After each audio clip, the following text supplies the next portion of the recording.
to plot a graph between atomic volume and atomic mass. See, he has not only drawn a graph between atomic volume and atomic mass, actually he has tried many more physical properties to draw with respect to atomic mass. Okay, but the prominent curve which explains so many questions was atomic volume versus atomic mass. That's why I'm putting it here. So in the x-axis he has taken atomic mass, and in a y-axis he has taken atomic volume. आपको पता है atomic volume कैसे calculate करते हैं? तो याद रखिएगा, atomic volume हम कैलकुलेट करते हैं gram atomic mass divided by density से. कैसे करेंगे? Gram atomic mass upon density से, राइट? अब देखिए, सेम चीज मैंने यहाँ पे लिखी भी है. Atomic what were atomic weight were plotted as a coordinate and the atomic volume as a abscissa. Now the curve obtained a series of maximum and minimum. देखिए, मैं यहाँ पे पेन से आपको शो करता हूँ इस चीज को. देखिए, अगर आप इस कर्व को ध्यान से देखिए तो क्या हो रहा है? ये मैक्सिमम पे आ रहा है, बराबर है. इधर क्या, ये मिनिमम, ये मैक्सिमम पे आ रहा है, और यहाँ पर ये मैक्सिमम पे आ रहा है. At the meantime, if you will notice that there will be a sharp decrease also. जैसे कार्बन यहाँ पे sharp decrease आ रहा है. So the curve used to have many maxima and minima which are sharp in nature. Remember, I am using sharp word here for some elements, right? अच्छा. So what he told that every electropositive element appearing at the peak of the curve in the order of atomic weight used to belong to electropositive element या alkali metal. इन्होंने क्या बोला कि curve में जो भी सबसे हाईएस्ट पोजीशंस पे है, राइट, उससे एल्कली मेटल कहा गया.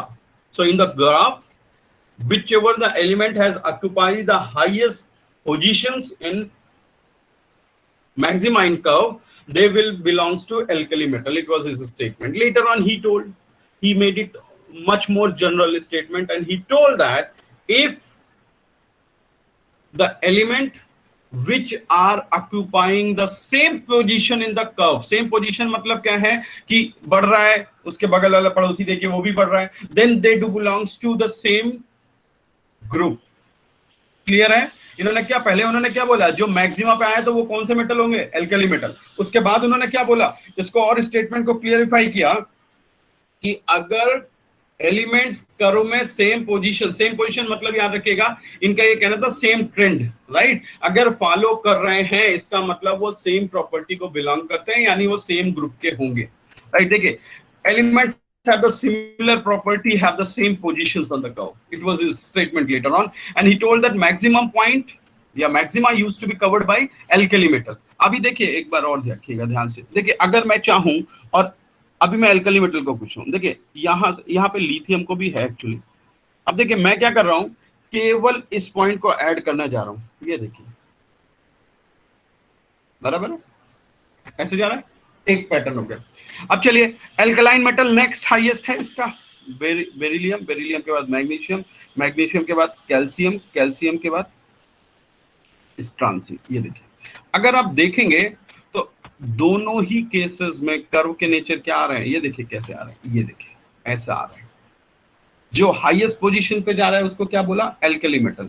और जो उसके बाद पोजीशंस पे आ रहा है उसको क्या बोला उन्होंने? Alkaline earth metal. और क्या एक जनरल स्टेटमेंट क्या दिया कि अगर ग्राफ में या कर्व में जब एलिमेंट सेम पोजीशंस बिलोंग करेंगे तो उनकी प्रॉपर्टी भी सेम होगी. अच्छा, थर्ड इंपॉर्टेंट पॉइंट याद रखिएगा, उन्होंने बोला जब हम देखते हैं कर्व में एक ब्रॉड मिनिमा आता है. ब्रॉड मिनिमम समझते हैं ना? देखिए, अगर आप बोलिए जैसे कार्बन एक शार्प मिनिमा है, ब्रॉड नहीं है. इसको समझिएगा, अगर किसी कर्व का नेचर ऐसा आ जाए तो इसको बोलते हैं शार्प मिनिमा, इस पॉइंट को, राइट.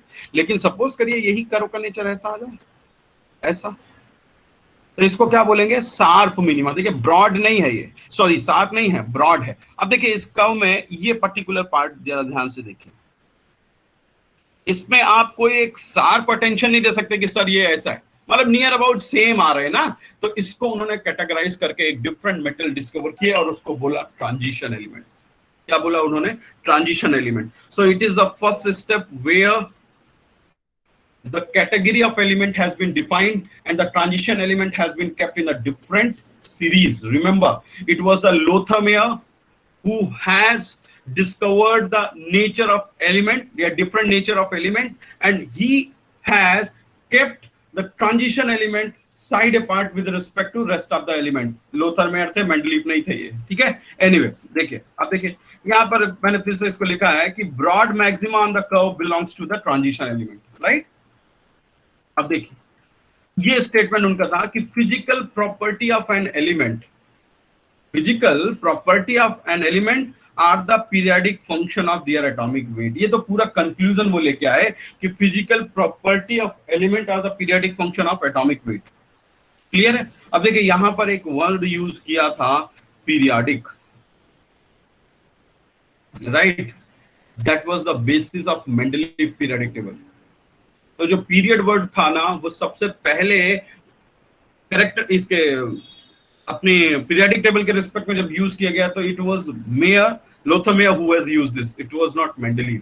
सेकेंडली जो ये पीरियडिसिटी है ना, ये एक्चुअली सबसे पहले नोटिस किसने की, याद रखिएगा, न्यूलैंड ने, क्योंकि उन्होंने क्या बोला था, every eighth element that is a periodic nature, right, has the same tendency as the first one. So it was the Octave who has clear cut put it one thought that periodic nature of element, but it was been written first time by Lothar Meyer, who told that it is the periodic function of their atomic weight, right? So it has become the basis of Mendeleev periodic table. I told you the same thing. Now अब देखिए limitations क्या होगी periodic table की। ठीक है, मैं आपको एक चीज बता दूं, पीरियडिक लोथर मेयर ने ना जो भी कुछ बोला वो काफी कुछ सिमिलर था Mendeleev के। I will tell you that exact story what was there, but still I must say that if you will ask to me, it was Lothar Meyer who was the pioneer researcher of periodic table, but unfortunates are also be associated.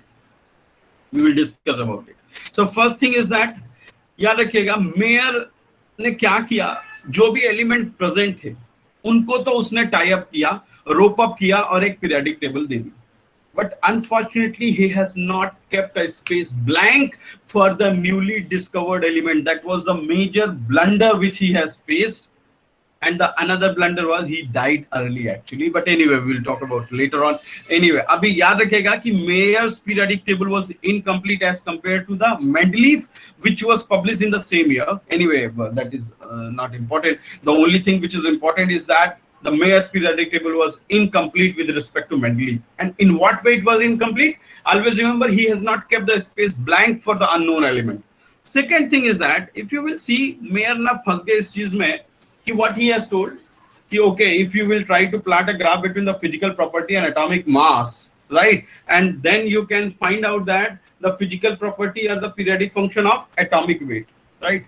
Then the people used to ask what was the logic to think about it, and he was not able to explain what the logic or the empirical prospect which has been applied for putting this. Thank you for watching. If you like this video, don't forget to press like and share button.